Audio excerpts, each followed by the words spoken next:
রাধে রাধে বন্ধুরা, কেমন আছেন? আশা করি বন্ধুরা ভালো আছে। আমি তো অনেক ভালো আছি। তো আজকে আমি ডিমের টেবিল বানাবো, কীভাবে বানাই আপনাদের দেখাবো। তো বন্ধুরা, ডিমের টেবিল বানানোর জন্য এই ডিম নিয়ে সিদ্ধ করে রেখেছি, হ্যাঁ, আর কিমা বানিয়ে রেখেছি।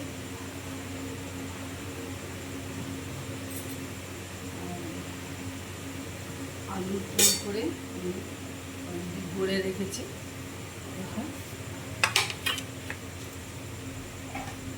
সমস্ত জিনিস এগুলো পুরগুলো দিয়ে আমি বানিয়ে রেখেছি। এবার আমি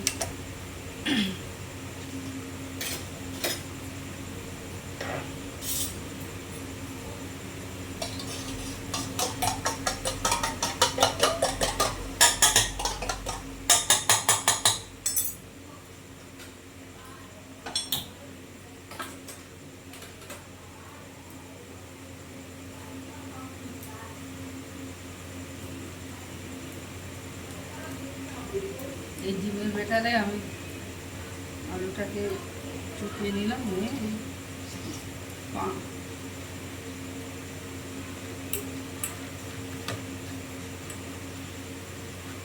বিস্কুটের গুঁড়োর মধ্যে দিয়ে দিলাম, দিয়ে আরেকবারও চুপিয়ে নেব।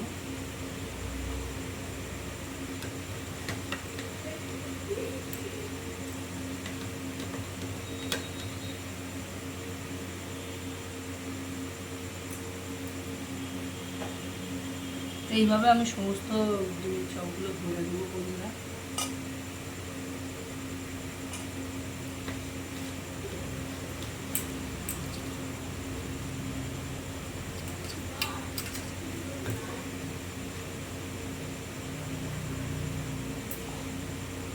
দুবার করে কোট করে দেবো, তাহলে জিনিসটা খুব ভালো খেতে যাবে না ভাজতে।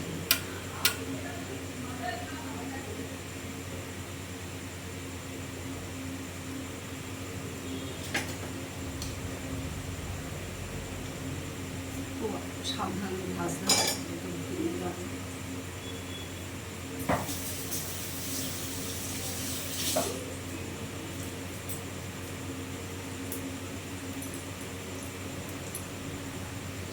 তো আমার ফ্রাইটা ভাজা হয়ে গেছে, তুলে নেবো।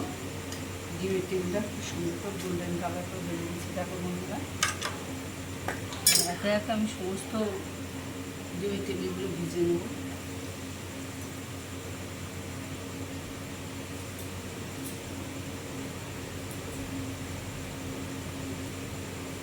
তো দেখি আমার ডিমের টেবিলগুলো কী পর্যায়ে আছে।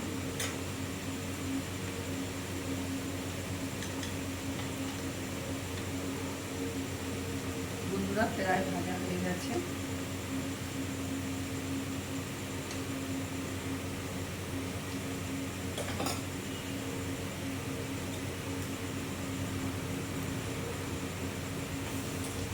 বন্ধুরা, কতটা লোভনীয় হয়েছে না? এইভাবে ঘরে করো, খুব ভালো হবে। তো আমার এই ছোট্ট রেসিপিটা যদি ভালো লাগে, লাইক শেয়ার কমেন্ট করবেন, আপনার প্রিয়জনদের সঙ্গে শেয়ার করবেন। রাধে রাধে।